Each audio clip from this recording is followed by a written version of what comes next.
네, 지난주에 이미 말씀드린 것처럼 이제 6장에서 예수님께서는 서기관과 바리새인보다 더 나은 삶이 우리의 삶 속에서 하나님 나라 백성의 삶에서 어떻게 나타나야 하는지에 대해서 가르치십니다.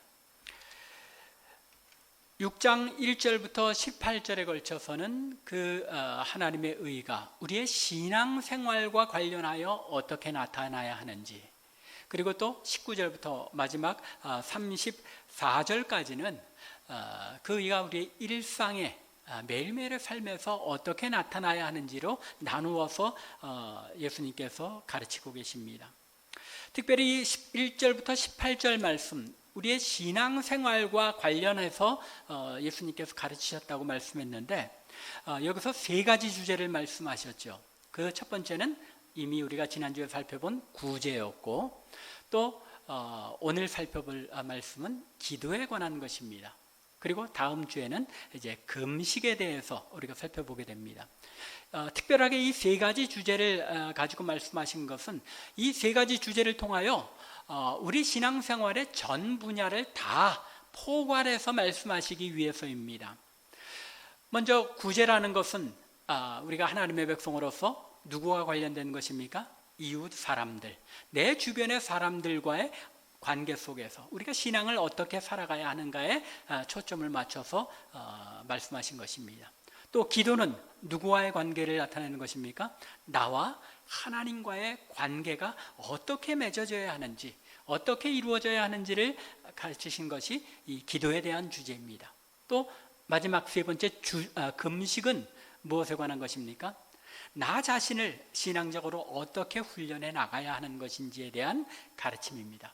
따라서 주변 사람들, 그리고 하나님과 나와의 관계, 나 자신과의 관계 해서 우리의 삶의 모든 영역을 다 포함하여 하나님의 백성으로서의 의로운 삶이 어떻게 표현되고 나타나야 하는지를 알려주신 것입니다. 사실 이제 기도에 대한 가르침, 이 가르침은 오늘 본문인 5절부터 8절만이 아니라 5절부터 15절까지에 해당됩니다. 여기에서 주님께서는 또 이 기도에 관한 말씀을 세 단계로 말씀하시는데, 첫 번째는 5절과 6절에서 외식하는 자와 같이 기도하지 말라. 그리고 또 두 번째 7절과 8절에서는 이방인들과 같이 중언부언하며 기도하지 말라라고 이렇게 말씀하십니다. 그리고 마지막 세 번째는 9절에서 주님께서 너희는 이렇게 기도해라 라고 말씀하시면서 뭘 가르치셨습니까? 주님께서 가르치신 기도, 즉 주기도문을 우리에게 가르쳐 주셨습니다. 그런데 이 순서를 우리가 조금 다르게 이제 말씀을 살펴보기를 원합니다. 오늘 우리가 5절부터 8절까지 너희는 이렇게 기도하지 말라라고 주기도문에 관한 서론처럼 말씀하신 이 내용을 오늘 우리가 먼저 살펴보고, 주기도문은 한 번에 살펴보기는 어려울 것 같아요. 그래서 먼저 이제 구제, 금식, 기도, 그리고 금식이니까 금식에 관한 말씀을 다음 주에 먼저 살펴보고, 그 다음 주에부터 시작해서 이 주기도문의 말씀을 한 두세 번에 걸쳐서 함께 살펴보기를 원합니다. 오늘은 그래서 말씀드린 것처럼 5절부터 8절의 말씀, 이 서론적인 주기도문의 서론적인 말씀을 살펴보겠는데, 제목을 이렇게 기도하지 말라. 참 기도하지 말라는 말씀이 아니라 이렇게 강조가 있죠. 이런 방식으로 기도해서는 안 된다라는 주님의 말씀을 오늘 살펴보기로 하겠습니다. 먼저 주님께서는 기도할 때에 외식하는 자와 같이 하지 말라라고 경고하십니다. 여기서 외식하는 자들, 이제는 여러분들이 누군지 명확하게 아시죠? 5장 20절에서 말씀한 것처럼 서기관과 바리새인들을 가리킵니다. 주님께서는 이렇게 서기관과 바리새인들처럼 기도하지 말라고 경고하시면서 그들의 기도에 무엇이 잘못되었는지를 알려주십니다. 5절 중반부에 분명하게 기록되어 있죠. 그들은 어떻게 기도한다는 것입니까? 회당과 큰 거리에 서서 기도하는데 무엇 때문에 기도한다는 것입니까? 사람들에게 보이려고. 사람에게 보이려고 큰 길 어기와 또 회당에 서서 기도하기를 좋아한다는 것입니다. 회당과 큰 거리 어귀에서 기도하는 것이 무엇이 잘못되었겠습니까? 하나님 앞에 나가다 또는 일상생활 중에 가다가 기도할 것이 생각이 나서 길 모퉁이에 서서라도 기도해야 되겠다 하고 서서 기도하는 것, 그것이 과연 잘못된 것이겠습니까? 또 회당에서 서서 기도하는 것, 다른 사람들도 다 함께 기도하는 가운데 어떤 사람은 서서 기도하기도 하고 어떤 사람은 무릎 꿇고 기도하기도 하는 여러 가지 모습이 가능할 것입니다. 주님께서 지적한 것은 무엇입니까? 회당 혹은 길거리 모퉁이에 서서 기도하는 것이 잘못되었다는 것이 아니죠. 회당이나 길 모퉁이에 서서 기도하는 그들의 마음 자세가 문제가 된다는 것입니다. 그들이 그렇게 행하는 보다 근본적인 마음의 동기가 어디에 있다는 것입니까?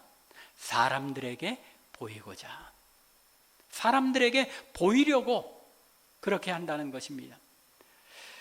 그들이 회당에 서서 기도하고 큰 길 어귀에 서서 기도하는 마음의 동기가 사람들에게 자신을 드러내 보이고 자신이 그 사람들보다 낫다 하는 것을 드러내 보이는데 그들의 마음에 문제가 있다는 것입니다. 사실 예수님께서 누가복음 이제 18장에 가보면 세리와 또 바리새인의 기도를 이제 언급하시는데 프로젝트에 올려드리진 않았습니다. 하지만 그 말씀에 보면 세리는 뭐라고 기도합니까? 나는 저들과 같지 아니함을 감사합니다. 바리새인이 나는 저들과 같지 않은 것을 하나이다 하고 기도한 것은 자신이 우월함을 다른 사람들보다 더 낫다는 것을 모두에게 공포하기 위해 서서 큰 소리로 그렇게 기도했다는 것입니다. 물론 외식하는 자, 곧 서기관과 바리새인들 모두가 그랬던 것은 아니겠죠. 그들 가운데 왜 진실한 마음으로 하나님 앞에 참 두려움을 가지고 기도하는 자들이 없었겠습니까? 하지만 바리새인들과 서기관들, 소위 종교 지도자들이라는 그들의 대부분이 기도할 때에 자기 자신을 드러내기 위해서 사람들에게 자신들이 그들과 어떻게 다른지를 나타내 보이기 위해서, 즉 자신의 의의를 드러내기 위해서 기도하는데 문제가 있다는 것입니다. 문제의 근본은 어디에서 기도하느냐에 있는 것이 아니라 어디에 있다는 것입니까? 바로 마음의 동기, 기도하는 자의 마음의 자세에 문제가 있다는 것입니다.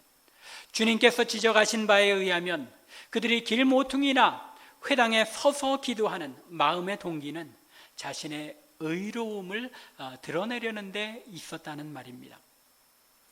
사람들 앞에서 저 사람은 기도하는 사람, 기도의 사람이야 라고 인정받고자 하는 마음이 우선될 때에 그것이 바로 외식하는 자들의 마음의 동기와 같은 것이라는 말입니다.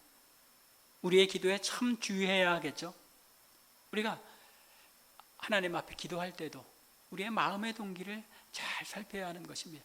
특별히 참 우리 장로님들 또 권사님들 수요예배, 주일 이 공예배 기도에 참 진실하게 준비해서 기도하시지만 기도할 때에 우리의 마음의 동기를 더 다시 한번 다잡고 하나님 앞에서 기도하는 것임을 늘 마음에 의식하고 하나님만을 바라보며 드리는 기도가 되어야 한다는 것입니다.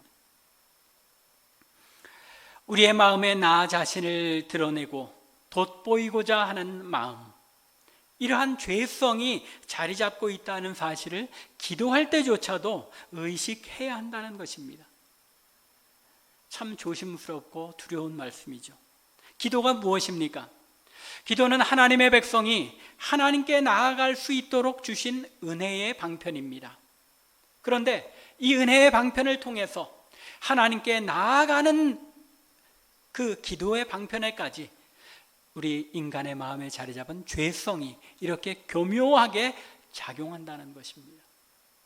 기도라는 하나님과 만나는 가장 경건하고도 가장 엄위한 그 순간에조차도 하나님께만 초점을 맞추는 것이 아니라 나 자신을 드러내려는 교만한 마음을 불어넣음으로써 은혜의 방편을 마음껏 누리지 못하게 하는 것, 이것이 사탄이 우리의 마음에 불어넣는 죄의 모습이라는 것입니다.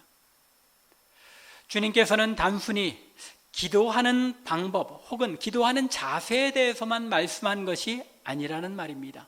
오늘 이 말씀을 통해서 죄라는 것이 우리의 마음속에 얼마나 깊이 교묘하게 작용하는지를 잘 살펴가며 하나님 앞에 기도로 나아가야 한다는 것을 말씀하신 것입니다.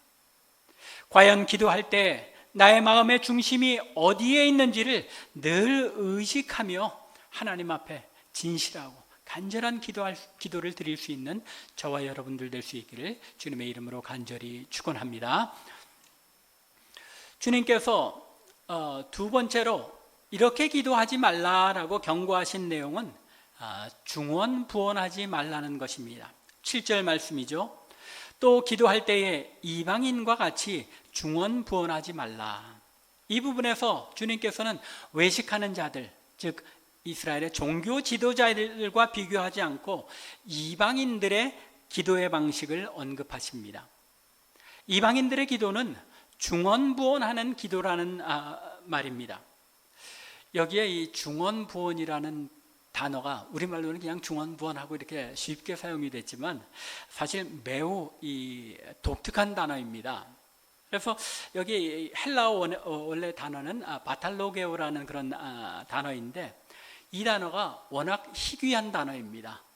그래서 이 단어가 그 어원이 뭔지 정확하게 말하고자 하는 것이 무엇인지 오늘날에는 알기가 참 어렵습니다. 그런데 예수님께서 또 이 신약 성경에 사용된 것으로 봐선 그 시대에는 지금보다는 더 이 단어가 일상에 사용되어서 더 많은 사람들이 알고 있을지도 모르겠습니다. 그러나 이 성경에 한번 나온 이 단어이기 때문에 이 단어를 번역하는데 이 성경 번역자들이 굉장히 많이 어려움을 겪었습니다. 그래서 이 단어를 번역할 때에 번역의 기준이 무엇이겠습니까?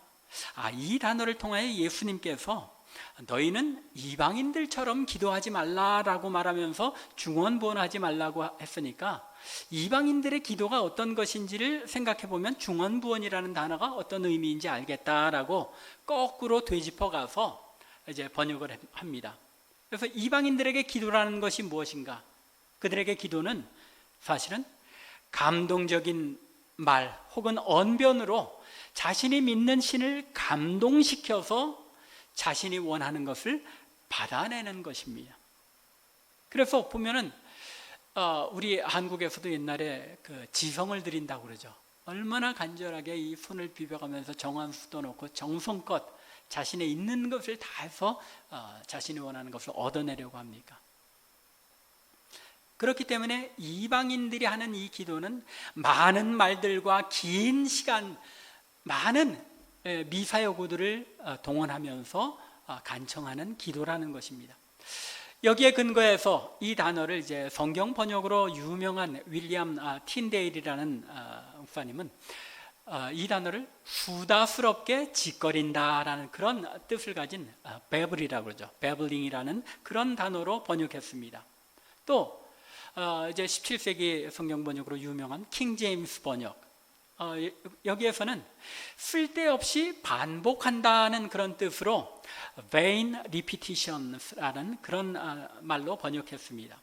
하지만 많은 신학자들, 목사님들이 여기서 이 중언부언이라는 단어가 가진 그 뜻은 쓸데없이라는 데 있는 것이 아니라 쓸데없이라는 그 뜻 자체에 있는 것이지 반복한다는 의미에 있는 것은 아니다라고 봅니다. 잘 구분을 해야 되겠죠? 중언부언이 같은 말을 반복한다는 그런 뜻으로 우리가 이해하기 쉬운데 같은 내용을 반복하는 것을 성경에서 그런 기도를 금하지는 않았다는 것입니다. 불필요한 말을 반복하는 것에 대해서 예수님께서 지적하신 것이라는 말입니다. 왜 그러냐면 성경을 우리가 잘 살펴보면 분명하게 성경에서는 기도를 여러분들이 하나님이 다 하시는데 한 번 기도하면 하나님께서 들어주시지 같은 기도를 반복할 필요 없다라는 그런 말씀이 아니라는 것임을 알 수 있습니다. 실제로 마태복음 26장에 보면 36절부터 예수님께서 이 겟세마네 동산에 제자들을 데리고 가서 기도하신 내용이 언급됩니다. 올라가서 기도하시다가 예수님께서 제자들에게 와서 보니까 제자들이 잠들어 있습니다. 그래서 41절에 보면 시험에 들지 않게 깨어 기도하라.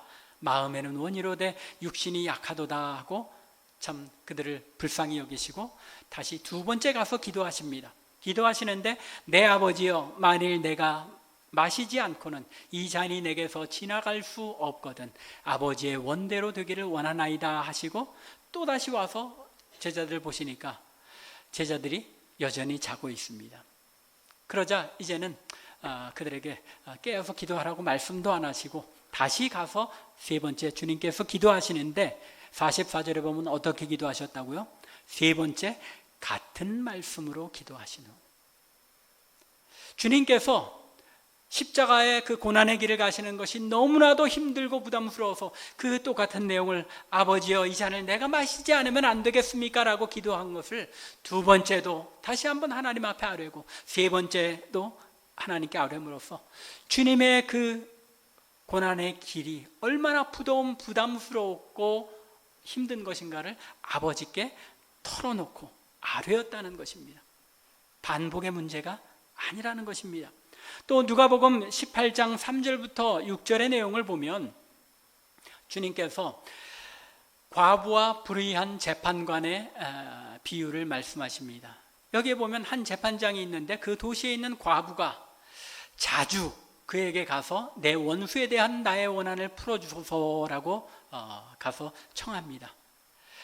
이 불의한 재판장이 한동안은 듣지 않다가 나중에 생각해 보니까 이거 들어주지 않았다간 평생 괴롭힘을 당할 것 같으니까 어떻게 말합니까? 5절에 보면 이 과부가 나를 번거롭게 하니 내가 그 원한을 풀어주리라. 주님께서 이 비유의 말씀을 왜 하셨다는 것입니까?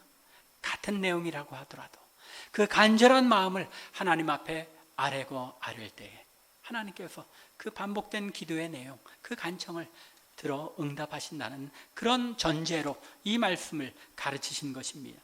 반복된 기도 그 자체가 문제가 아니라는 것입니다.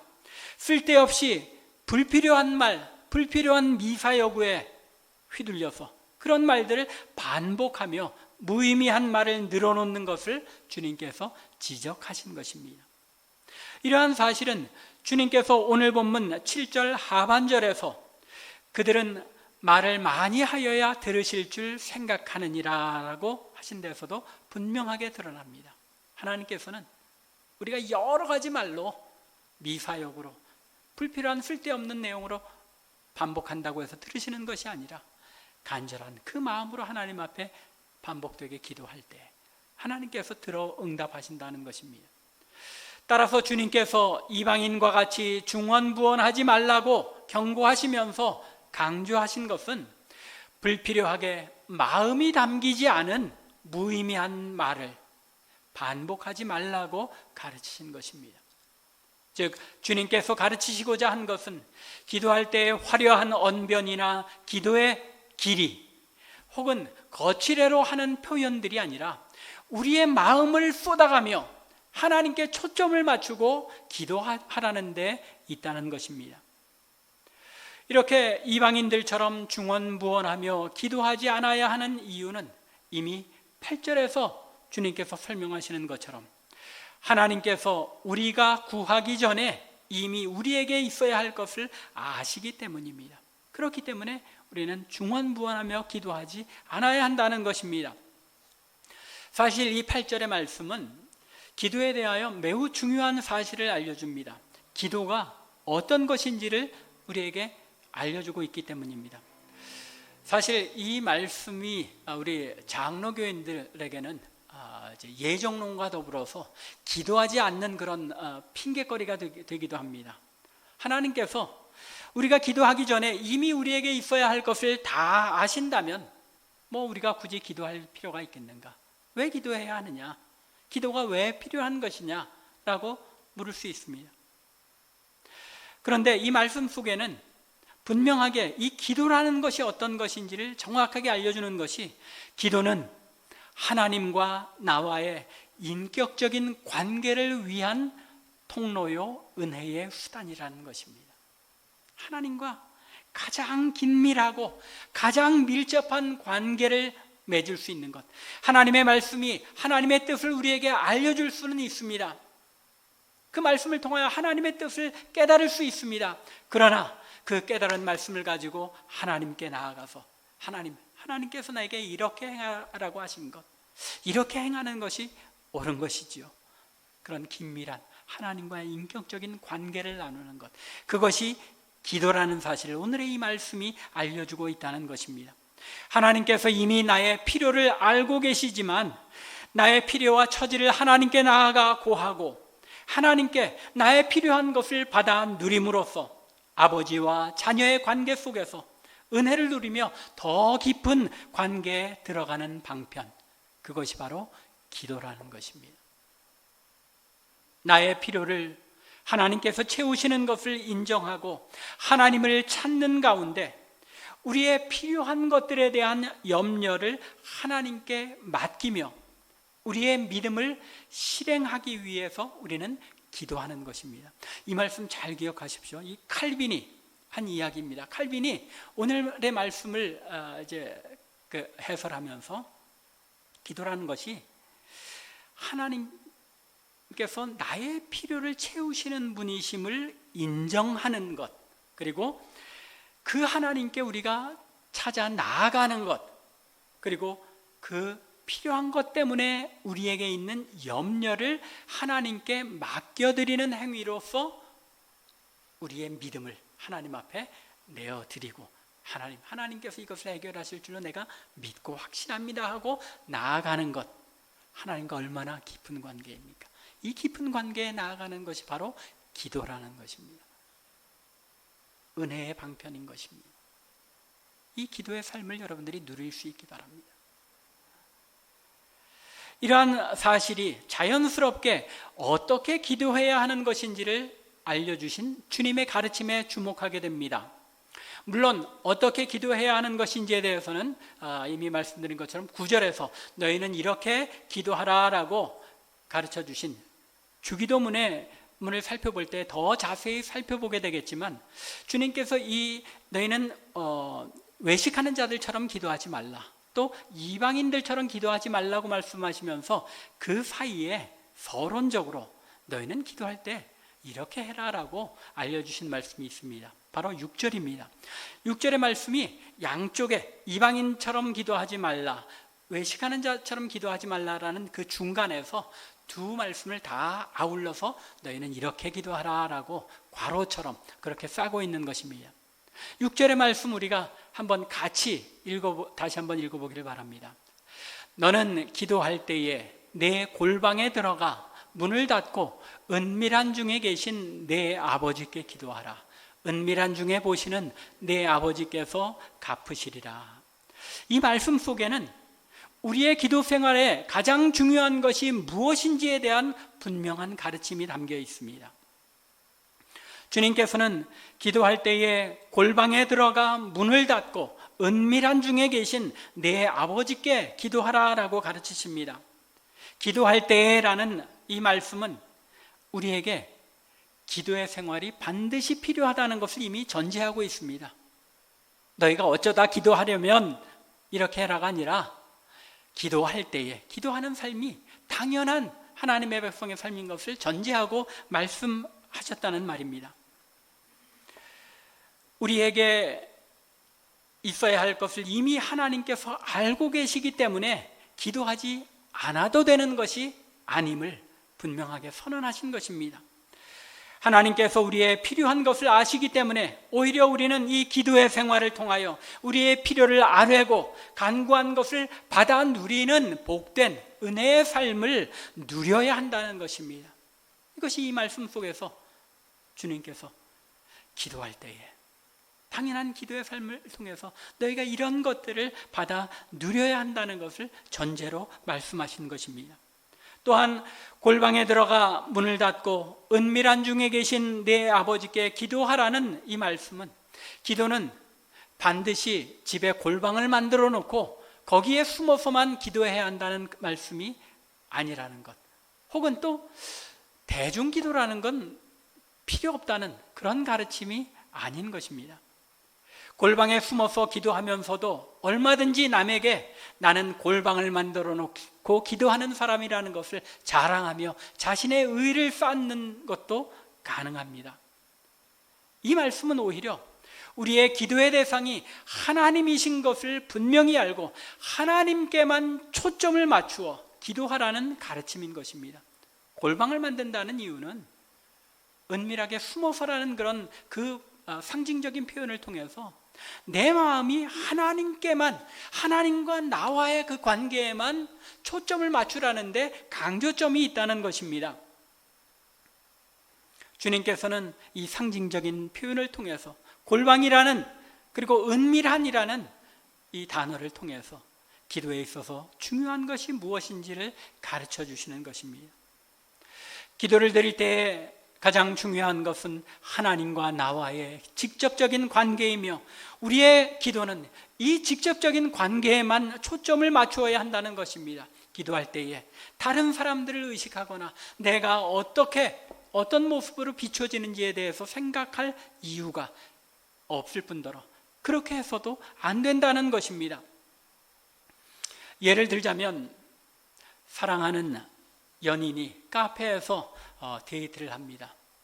그런데 사랑하는 이 여인이 계속해서 남자를 보고 바라보고 이야기하는데, 남자는 주변에 있는 사람들, 또 쑥스러워서 다른 사람들이 나를 어떻게 볼까 하는 데만 초점을 맞추고 사랑하는 여인의 말에 귀를 기울이지 않는다면, 이런 사랑의 관계는 오래 진실한 사랑으로 맺어지기 어렵지요.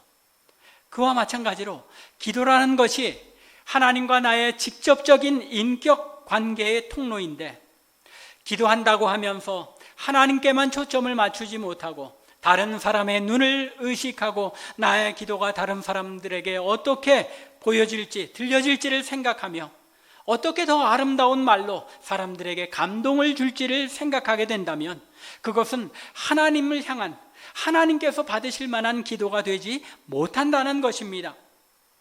골방에서 은밀하게 기도한다고 주님께서 표현하신 것은 내 마음의 밀실을 가지라는 것입니다. 곧 하나님께만 초점을 맞출 수 있는 내 마음의 장소, 그렇게 기도할 수 있는 그 장소를 가지고 하나님과의 밀접한 관계에만 우리의 마음을 두고 누리라는 것입니다. 이렇게 온전히 내 마음의 밀실에서 하나님께만 초점을 맞추고 기도할 때에 은밀한 중에 보시는 내 아버지께서 갚으신다고 말씀하십니다. 여러분들, 응답받는 기도의 삶을 살고 싶으십니까?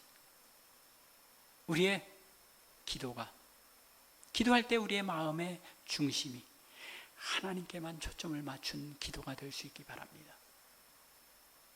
이것을 생각하지 않는다면 우리의 마음의 죄성 때문에 어느 순간인가 나는 다른 사람들을 바라보며 기도하고 다른 사람들의 귀에 들려지는 기도의 모습이 어떨까를 생각하며 기도하고, 그에 따라서 우리는 하나님께 받을 상을 놓치고 이 땅에서 자기 상을 이미 받은 것이 되어지고 만다는 것입니다.